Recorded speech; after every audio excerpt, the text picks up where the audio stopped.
ஐயா வணக்கங்கய்யா.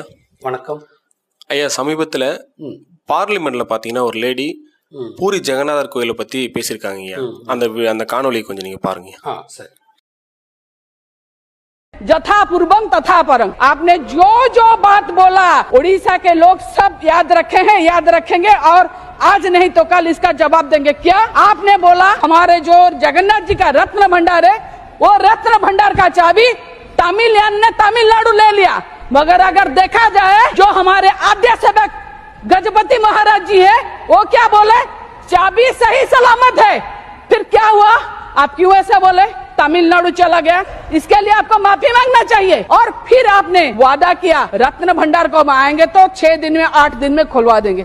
आपको तो आए हुए बहुत दिन हो गया, रत्न भंडार तो खुला नहीं। ये झूठ क्या था, मतलब आप झूठ बोलो, झूठ के ऊपर झूठ बोलो और झूठ को सच करने के लिए और झूठ बोलो, यही है कैंपेन आपका। இதுக்கு பதில் சொல்லும்போது ஒரு அடிப்படையான ஒரு செய்தி சொல்லிடுறேன். ஒரிசாவினுடைய முதல்வர் நவீன் பட்நாயக்கினுடைய பர்சனல் செக்ரட்டரி தான் வி.கே. பாண்டியன் என்ற தமிழர்.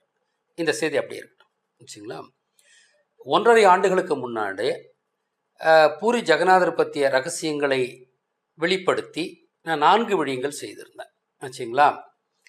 அந்த சமயத்தில் மோடி அவர்கள் என்ன சொன்னார்னா, அந்த வி.கே. பாண்டியன், அந்த ஒரிசா நவீன் பட்நாயக்குடைய பர்சனல் செக்ரட்டரி வி.கே. பாண்டியனை மனசில் வச்சுக்கிட்டு என்னை குறிக்கும்படியாக பூரி ஜெகநாதர் கோயிலுடைய பொக்கிஷ அறையின் சாவி தமிழ்நாட்டுக்கு சென்று விட்டது.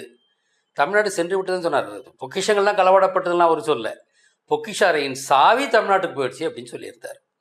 அது ஏன், அதாவது நான் அந்த கோயிலுடைய ரகசியங்களை வெளிப்படுத்தியதை தொடர்ந்து அதை குறிக்கும்படியாக, ஏன்னா என் பேரும் பாண்டியன், பட்நாயக்கோட பர்சனல் செக்ரட்டரி பேரும் பாண்டியன் தான். அவர் வி.கே. பாண்டியன், நான் கே.வி. பாண்டியன். அதை கூட நான் சொல்லியிருந்தேன் விழியத்தில். பாண்டியனாகிய என்னை குறிக்கும்படியாக பட்நாயக்குடைய பர்சனல் செக்ரட்டரி வி.கே. பாண்டியனை பயன்படுத்தி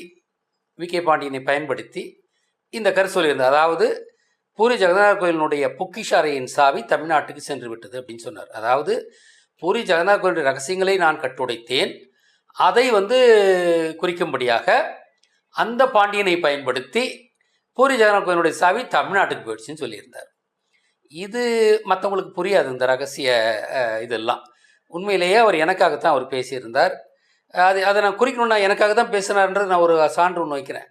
நான் ஆன்டி கிரைஸ்ட், நல்ல ஆன்டி கிரைஸ்ட் நான் சொல்லியிருந்தேன்.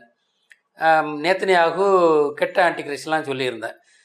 மோடி கூட கெட்ட ஆன்டி கிரைஸ்ட்னு சொன்ன மாதிரி தான் எனக்கு ஞாபகம் இருக்குது. உடனே மோடி என்ன பண்ணாருன்னா, நான் பயாலஜிக்கலாக பிறக்கல அப்படின்னு ஒரு தூக்கி போட்டார். அப்போன்னா எனக்கு அவங்க பதில் சொல்கிறாங்க, மோடி பதில் சொல்கிறாருன்றதான் இது. அதாவது நம்முடைய கருத்துக்கள் கவனிக்கப்படுகின்றன, நமக்கு ஆதிக்க சக்திகள் பதிலளிக்கின்றன. அதான் அதிலிருந்து நம்ம தெரிஞ்சுக்க வேண்டியது.